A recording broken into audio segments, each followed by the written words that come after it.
जी, माननीय जम्मू कश्मीर के उपराज्यपाल जी, आदरणीय बापूजी डॉक्टर करण सिंह जी, उपस्थित परिजन, धर्म ट्रस्ट जम्मू कश्मीर की ओर से मैं आप सबका हार्दिक स्वागत करता हूं। हम कृतज्ञ हैं कि माननीय प्रधानमंत्री जी ने इस कार्यक्रम के लिए हमें अपने निवास पर आमंत्रित किया। इस अवसर पर उनकी उपस्थिति विशेष गरिमा प्रदान करती है। हम सबको खुशी एवं गर्व है कि इतने महत्वपूर्ण प्रकाशन के लोकार्पण के लिए देश के प्रधानमंत्री श्री नरेंद्र मोदी जी स्वयं उपस्थित हैं और वे भी बापूजी के 90वीं जन्म दिवस के अवसर पर। अब मैं आदरणीय बापूजी से निवेदन करूंगा कि वो हमें संबोधित करें।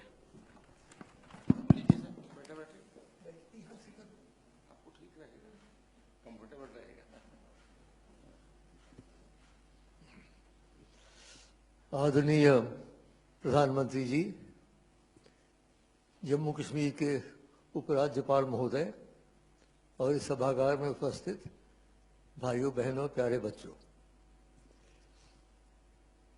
हम बहुत कृतज्ञ हैं मोदी जी आपके कि मेरे अनुरोध के ऊपर आपने केवल इस प्रकाशन के लोकार्पण को ही नहीं स्वीकार किया बल्कि अपने निवास स्थान में बुलाया हमें और यहाँ की करवा रहे हैं। हमें इस बात की बड़ी प्रसन्नता है। 1846 में हमारे पूर्वज महाराजा गुलाब सिंह जी ने जब जम्मू कश्मीर राज्य की स्थापना की थी, उसके साथ उन्होंने धर्म ट्रस्ट की भी स्थापना की, क्योंकि वो जानते थे वहाँ बड़े प्राचीन, आप जानते हैं हमारे से बहुत पहले 1000 वर्ष पहले शंकराचार्य है, खीर भवानी है, जम्मू में भी कुछ स्थान है। उन सब की सुरक्षा के लिए उन्होंने धर्म ट्रस्ट की स्थापना की थी और उस समय से लेकर आज तक ये ट्रस्ट चला आ रहा है। आज भी 100 से ज्यादा हमारे पास जम्मू कश्मीर में स्थान है और मंदिर है जो धर्म ट्रस्ट के नीचे है। हमारे दूसरे जो महाराजा थे उनके बाद महाराजा रणवीर सिंह, उन्होंने ये भव्य मंदिर बनाए जो आपने जम्मू में देखे हैं, रघुनाथ मंदिर जो अद्भुत है, रणवीरेश्वर मंदिर इत्यादि।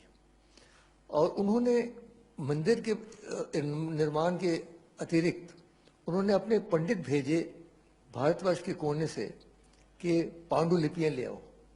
देखिए कितनी पुरानी, 150 साल की बात है। तो पांडुलिपियां उन्होंने इकट्ठा करके लाई, जो इस समय श्री रणवीर संस्कृत रिसर्च इंस्टीट्यूट जो रघुनाथ मंदिर के प्रांगण में ही है, वहां सुरक्षित है।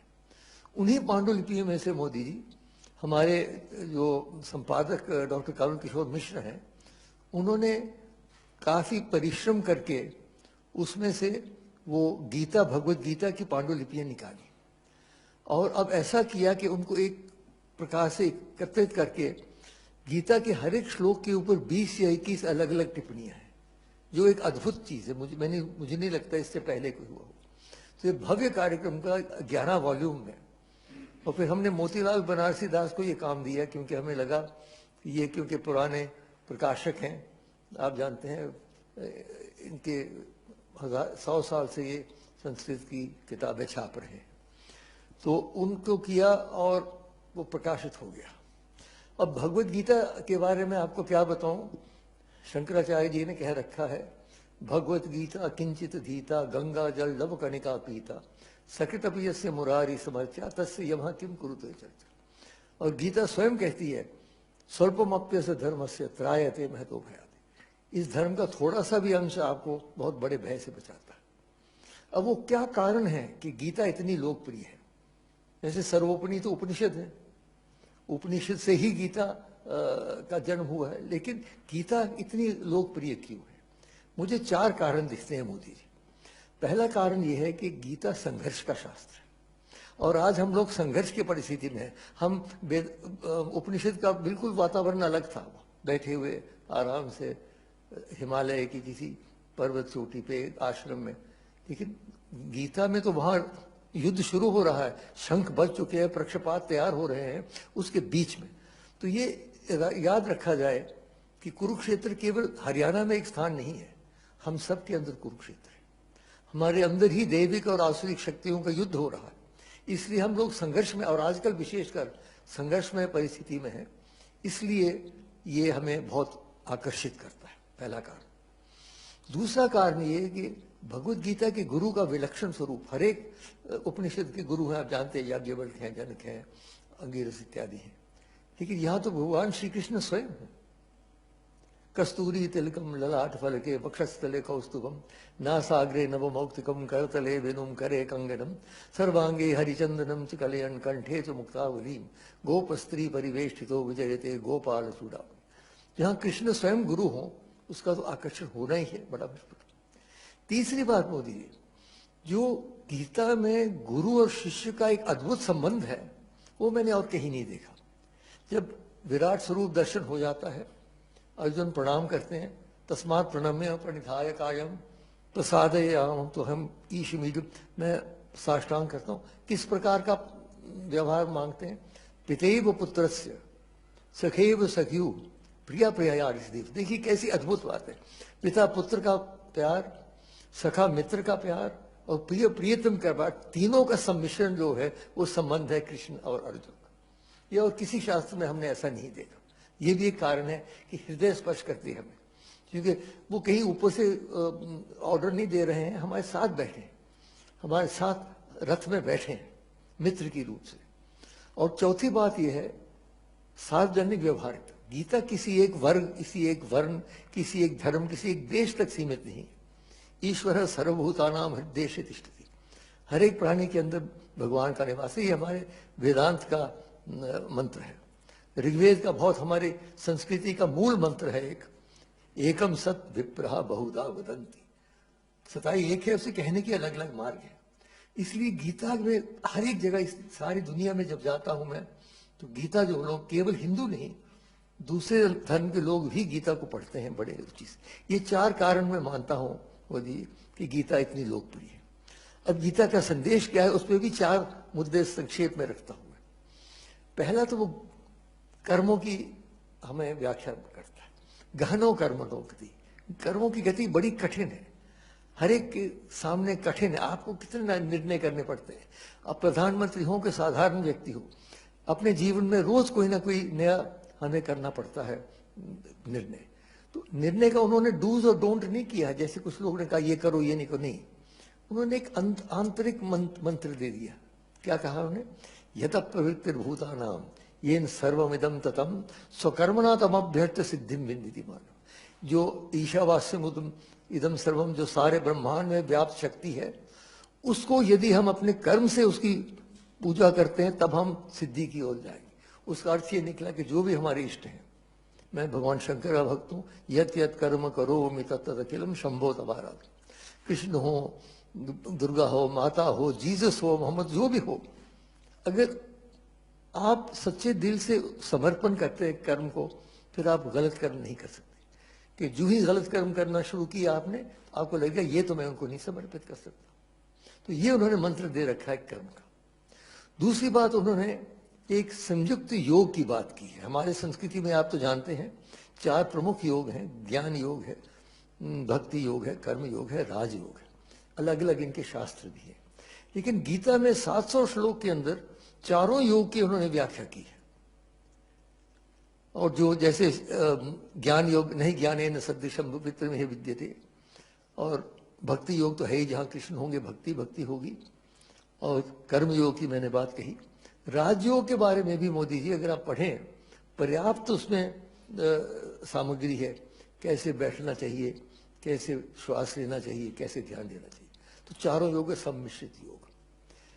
तीसरी बात, संयुक्त आश्वासन। बड़े आश्वासन देते हैं मोदी जी। यदा यदा हि धर्मस्य ग्लानिर्भवति भारत अभ्युत्थानाम धर्मस्य तदात्मानं सृजाम्यहं परित्राणाय साधूनां विनाशाय च दुष्कृतां धर्म संस्थापनार्थाय संभवामि युगे। और कौन्तेय प्रतिजानीहि न मैं भक्त प्रणश्यति। लेकिन अब मैं एक नई बात कहूंगा।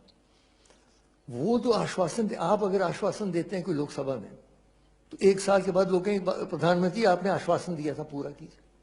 तो श्री कृष्ण को ऐसे ही जाने थे, बांसुरी बजाते बजाते आश्वासन दे के निकल जाए।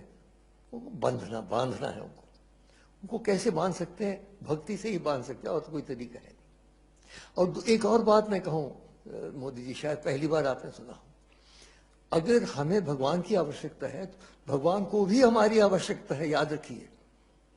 मानव की सहयोग के बिना भगवान का कार्य पूरा नहीं होता। नहीं तो सुदर्शन चक्र था, चला लेते, युद्ध खत्म कर लेते। नहीं, क्यों अर्जुन के पीछे पड़ रहे? खड़े हो जाओ, निमित्त मात्र, मैंने सबको मार रखा है, खड़े हो जाओ। खड़े क्यों? क्योंकि हमारे सहयोग के बिना उनका कार्य पूरा नहीं। श्री राम ने भी जब चढ़ाई करनी थी श्रीलंका पर, तो अयोध्या से कोई नहीं आया। वहां के जो वनवासी है, और बहुत प्रगतिशील वनवासी है, ये दुर्भाग्य है कि हमारे उत्तर भारत के कवियों ने उनको वानर कह दिया, तो लोग समझते हैं वानर है। वानर नहीं है, बहुत ही प्रगतिशील। उनके देखिए कितनी बड़ी राजधानियां थी। तो इसलिए वो सब इकट्ठे किए, वो सेना बनी, तब जाके उनका कार्य पूरा हुआ।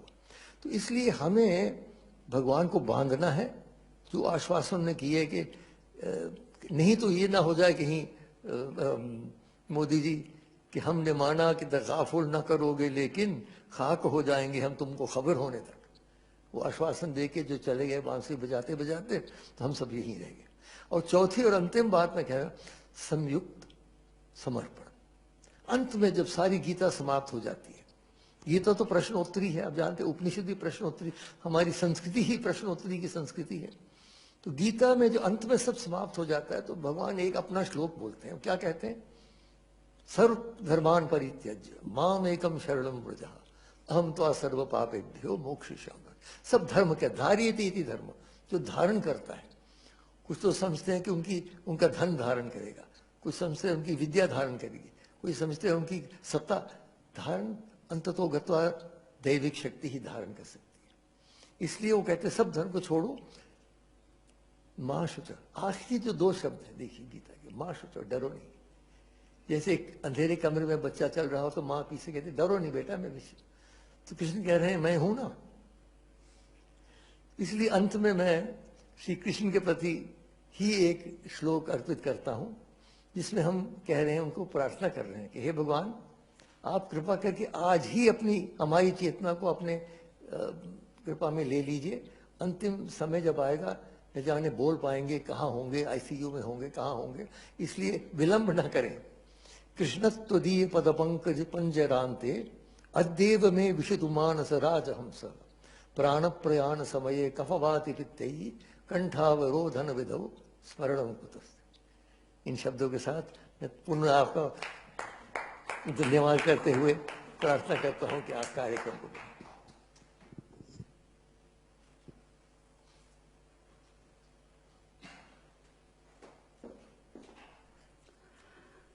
अब मैं प्रधानमंत्री जी, उपराज्यपाल जी और डॉक्टर करण सिंह जी से निवेदन करूंगा कि बुक रिलीज करें, और प्रधानमंत्री जी बटन दबा के बुक रिलीज करेंगे।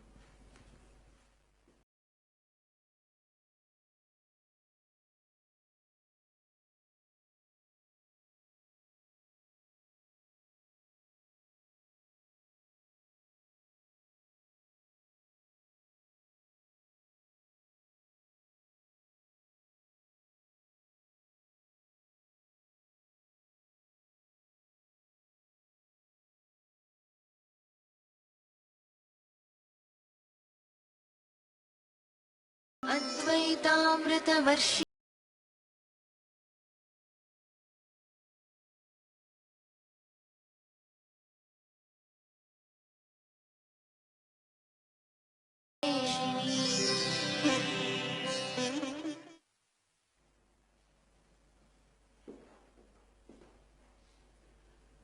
अब मैं प्रधानमंत्री जी, उपराज्यपाल जी और डॉक्टर करण सिंह जी से निवेदन करूंगा कि बुक की फिजिकल कॉपीज रिलीज करें।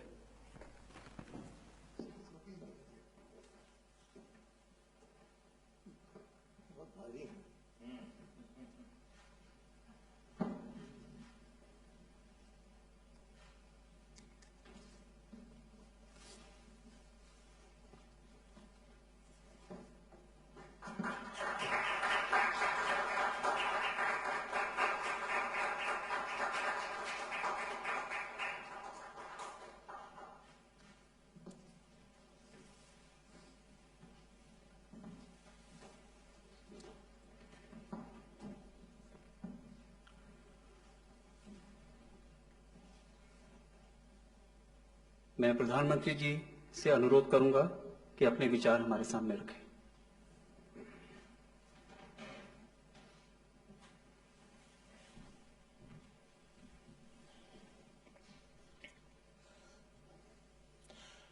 कार्यक्रम में मेरे साथ उपस्थित जम्मू कश्मीर के लेफ्टिनेंट गवर्नर श्रीमान मनोज सिन्हा जी,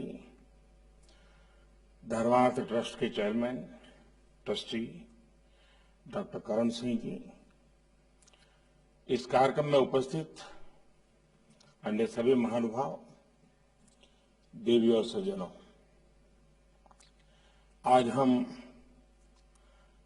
श्रीमद् भगवद गीता की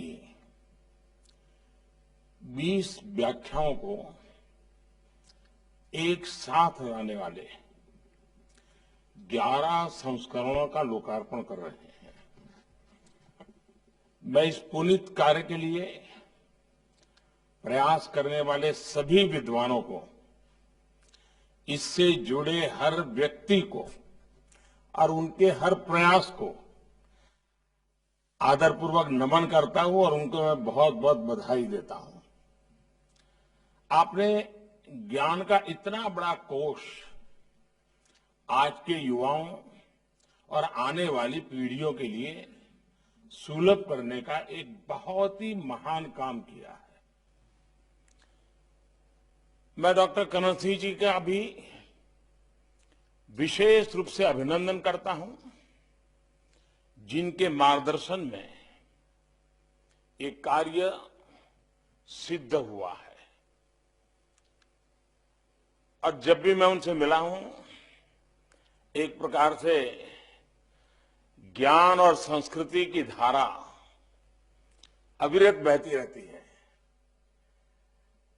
ऐसे बहुत कम बिरले मिलते हैं और आज ये भी बहुत शुभ अवसर है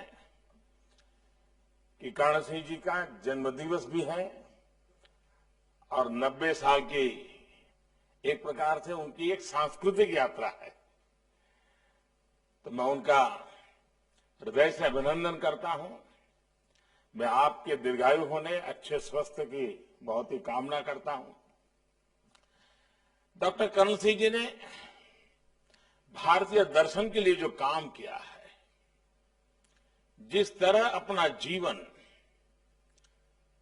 इस पवित्र कार्य के लिए समर्पित किया है, भारत के शिक्षा जगत पर उसका प्रकाश और प्रभाव स्पष्ट रूप से देखा जा सकता है।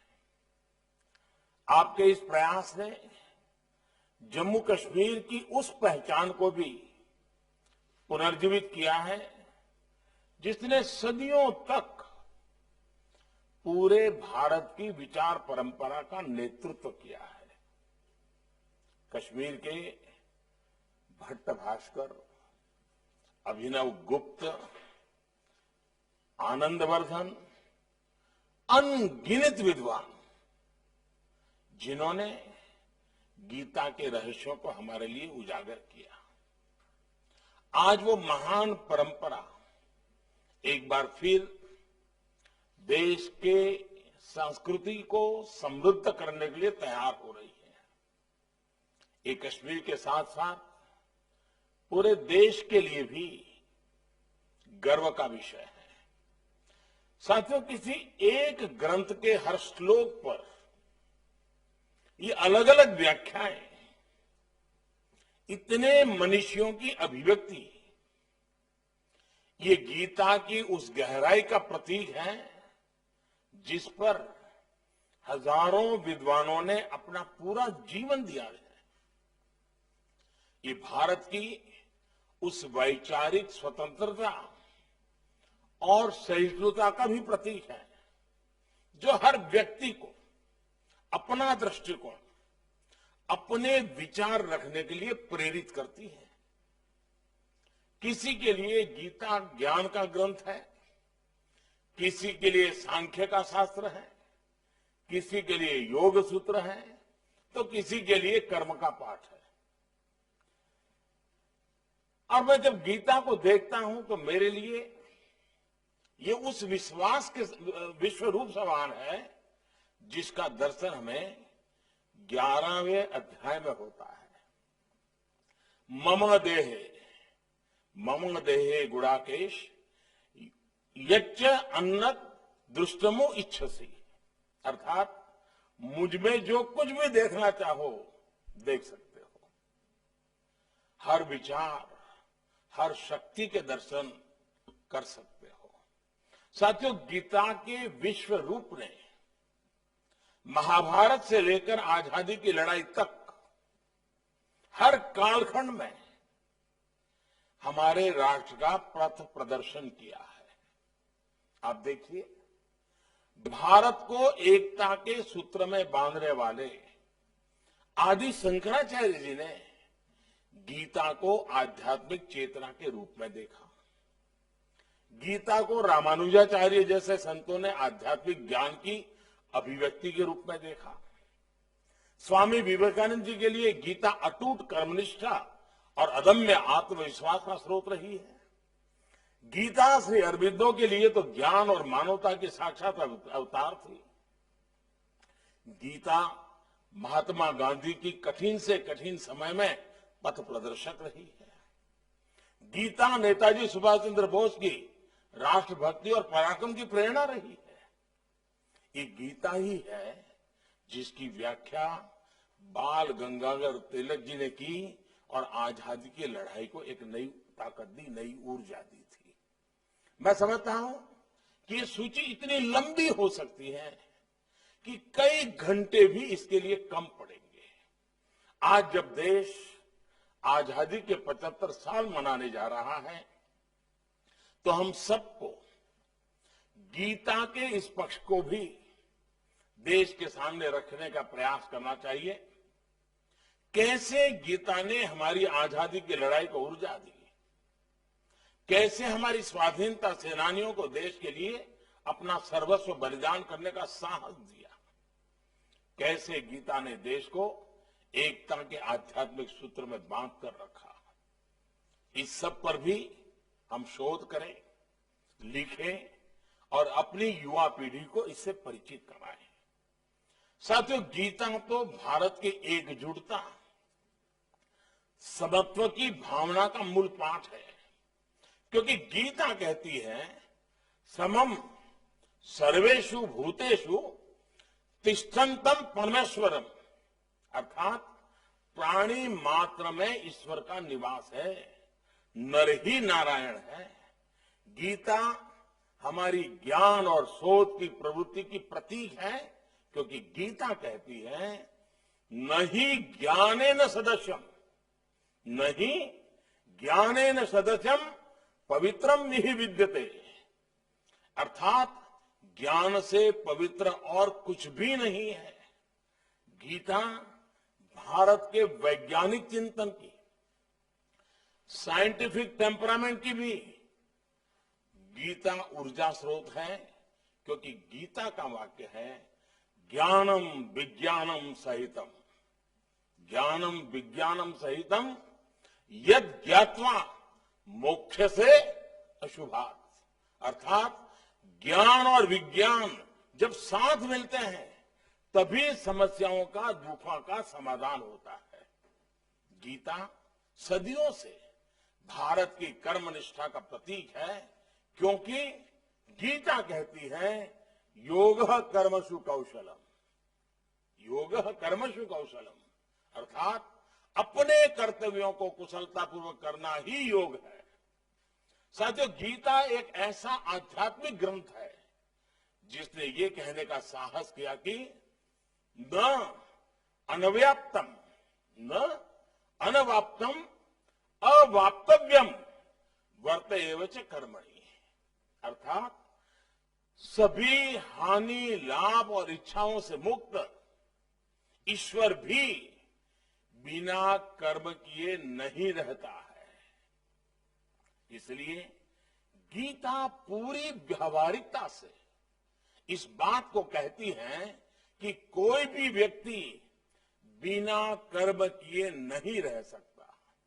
हम कर्म से मुक्त नहीं हो सकते। अब ये हमारी जिम्मेदारी है कि हम अपने कर्मों को क्या दिशा दें, कैसा स्वरूप दें। गीता हमें मार्ग दिखाती है, हम पर कोई आदेश नहीं थोपती। गीता ने अर्जुन पर भी कोई आदेश नहीं थोपा था, और अभी डॉक्टर साहब भी कह रहे थे गीता आदेश नहीं देती है।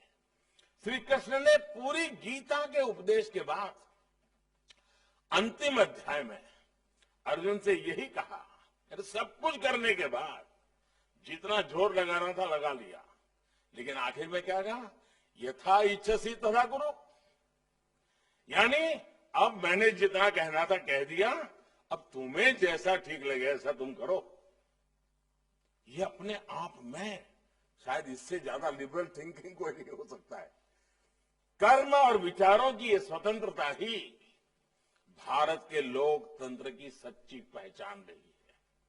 हमारा लोकतंत्र हमारे विचारों की आजादी देता है, काम की आजादी देता है, अपने जीवन के हर क्षेत्र में समान अधिकार देता है। हमें आजादी उन लोकतांत्रिक संस्थाओं से मिलती है जो हमारे संविधान की संरक्षक है। इसलिए जब भी हम अपने अधिकारों की बात करते हैं तो हमें अपने लोकतांत्रिक कर्तव्यों को भी याद रखना चाहिए। आज कुछ लोग ऐसे भी हैं जो इसी कोशिश में रहते हैं कि कैसे संवैधानिक संस्थाओं की गरिमा पर, उनकी विश्वसनीयता पर चोट की जाए।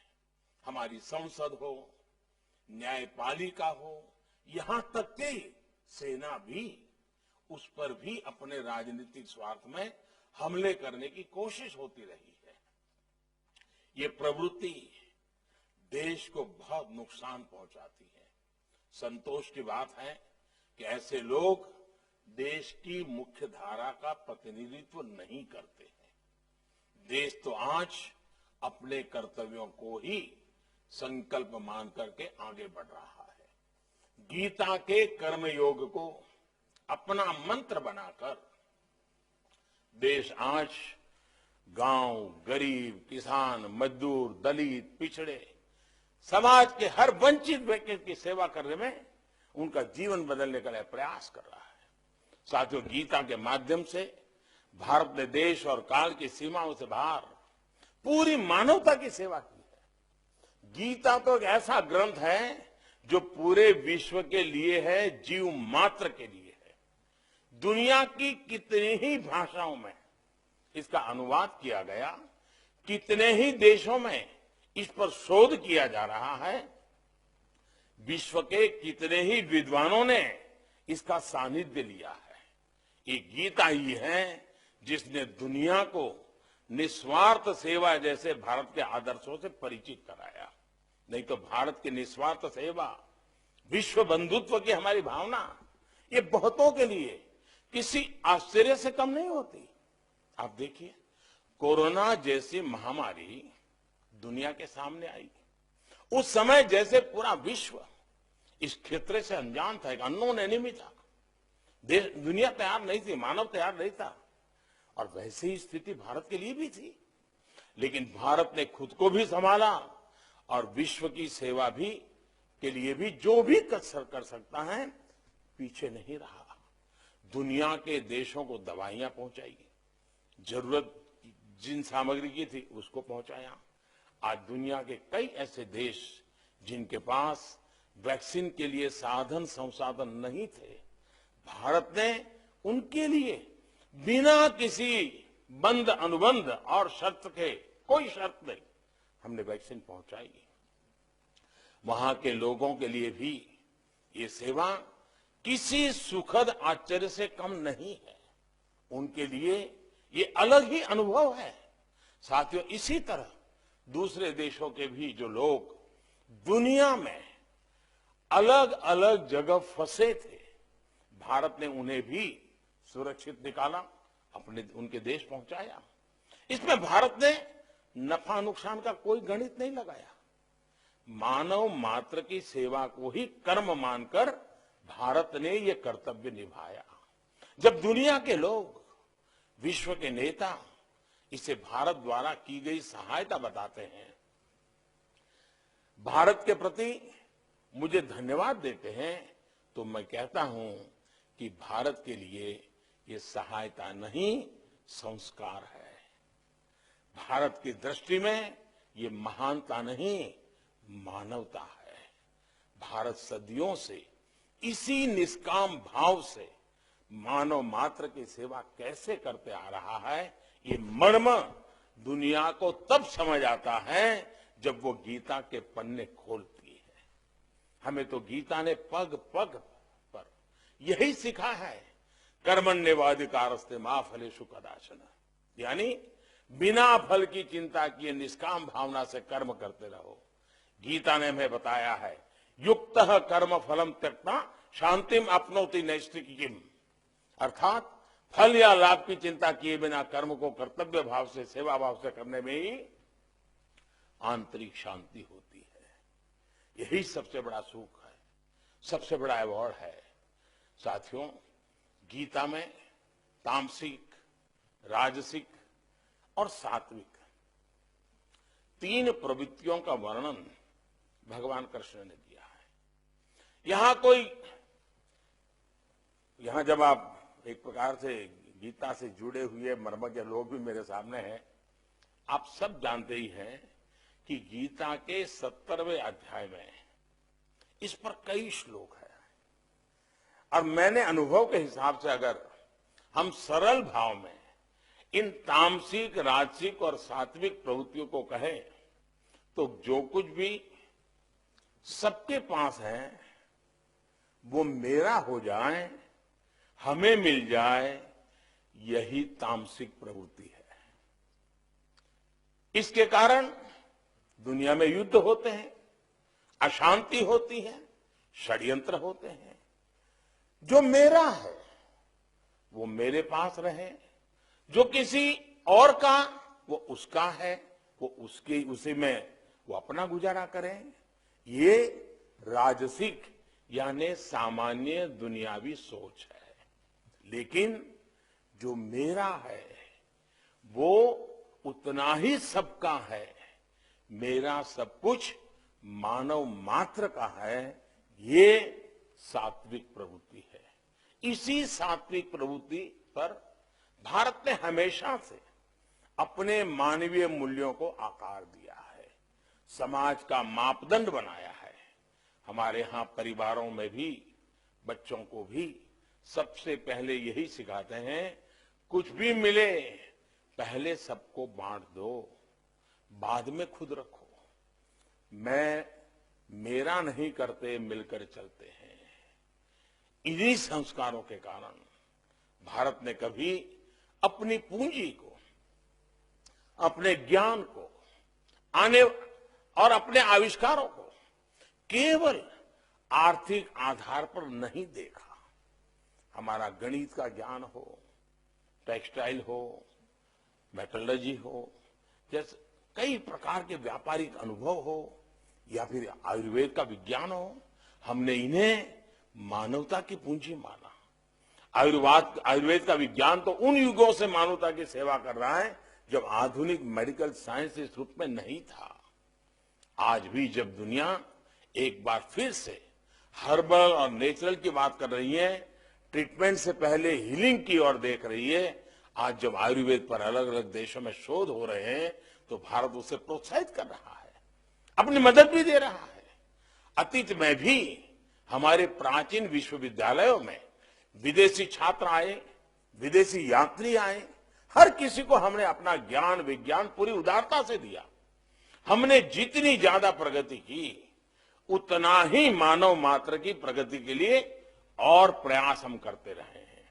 साथियों, हमारे यही संस्कार, हमारा यही इतिहास आज आत्मनिर्भर भारत के संकल्प के रूप में एक बार फिर जागृत हो रहा है। आज एक बार फिर भारत अपने सामर्थ्य को संभाल रहा है ताकि वो पूरे विश्व की प्रगति को गति दे सके, मानवता की ओर ज्यादा सेवा कर सके। हाल के महीनों में दुनिया ने भारत के जिस योगदान को देखा है, आत्मनिर्भर भारत में वही योगदान और अधिक व्यापक रूप में दुनिया के काम आएगा। इस लक्ष्य को पूरा करने के लिए आज देश को गीता के कर्मयोग की जरूरत है।